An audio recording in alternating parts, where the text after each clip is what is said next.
like to speak about 6 signs of generational trauma. Just this week, Canadians received the heart-wrenching news that the remains of 215 indigenous children were found buried beneath what was a former residential school. These were schools in which these indigenous people were taken away from their families and taken to teach them, quote unquote, how to become better Canadians, or in another way of saying that is to make them more civilized. Researchers tell us that there's about 150,000 of these children who were taken from their families. And my question today is, what does this kind of a trauma do to the generations that follow? How does it affect people in the family line of these children who were traumatized and killed, and these parents who had their children taken away from them by force to make them more civilized? Well, I think we have the answer if we look at what is happening with indigenous people in Canada. Many of these people have committed suicide. There's a high rate of suicidality among the indigenous folks of Canada. They have a higher rate of drug use, and we see a higher rate of broken families. And it's not surprising, because the Bible tells us that trauma in one generation is passed on to the next generation. We find an example of this in Genesis 16, where the trauma of Hagar, the servant girl of Abraham and Sarah, was passed on to her son. The situation that Hagar lived under was so bad, so traumatizing, that when she was pregnant with Ishmael, she fled into the desert without supply to escape. So how bad must that living condition be, that if you as a pregnant woman is fleeing and running into the wild without food just to escape? So Hagar was traumatized. And as a result of that trauma, we are told in Genesis 16 that the angel predicted the effect it would have on Ishmael. And the angel said that Ishmael would grow up to be a wild donkey of a man. So whether or not you have trauma in your past that you can remember, it is quite possible that there could be trauma in your generation and that it's affecting your life. So here are 6 signs that show that there might be trauma in your family tree. The first sign is recurring nightmares that seem real and specific. And notice that I said recurring nightmares, because when you have nightmares that are forming a certain themes that are happening over and over again, your subconscious is trying to tell you something. So pay attention to those nightmares. What is it about? The second sign is heightened emotional reactivity. So if you have this tendency to become angry, to lose your cool, as they would say, over minor incidents, it's quite possible that there is a deeper underlying trauma that is beneath it. And it might not be trauma in your lifetime, but trauma in your generation. And so we see this in the story of Ishmael, where the Bible tells us that Ishmael would be emotionally reactive. And so if you are emotional reactivity, then it's quite possible that you have trauma in your generation.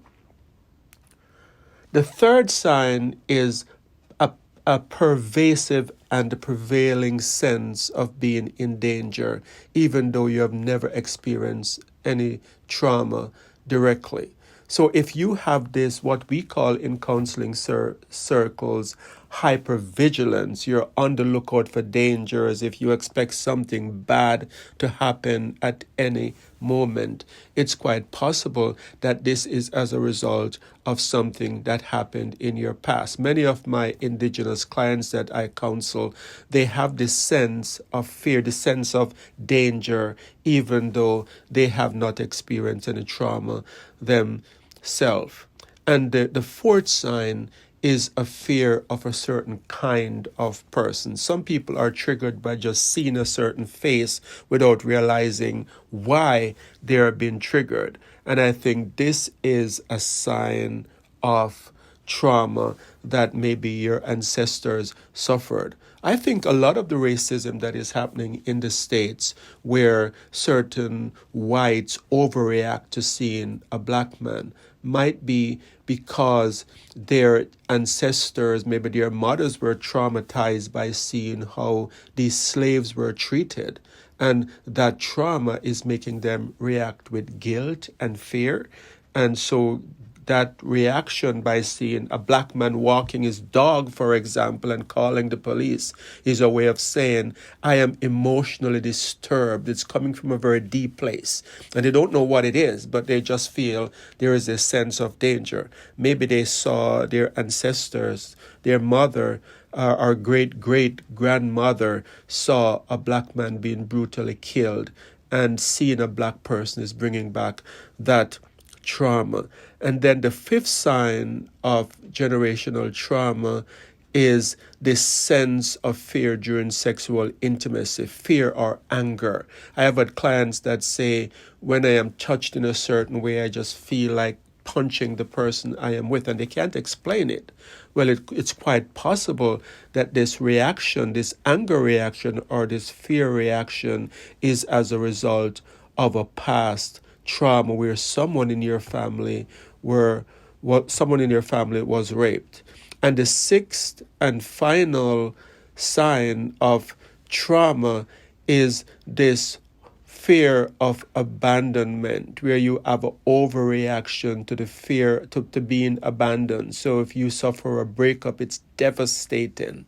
And so many of these indigenous children who were taken away from their family, or they felt abandoned as a result of taken away from their family, this passes down through the generation. And many indigenous people have this sense of being abandoned and overreacting to a breakup of a relationship. Many of them kill themselves as a result of a breakup of a relationship. And where does this come from? It comes from the abandonment that they felt, being isolated in these residential schools. So there you have it, the 6 signs of generational trauma. If you can identify with any of these signs, then please reach out for help. It could save your life. We are a counseling organization. You can find out more about us on our website, elimcounselingministry.com, or you can call a center near to where you are living. I know that people are watching these videos from all over the world. I also want to remind you to subscribe to this channel, because it helps us to get the word out to others so that they might hear podcasts like these and receive the help that they need. I would also like to remind you that we are a not-for-profit organization. So if you have not yet supported this ministry, please consider doing so through our Patreon page, patreon.com/elimcounseling. I want to thank you so much for listening, and stay tuned where we'll have another podcast out soon.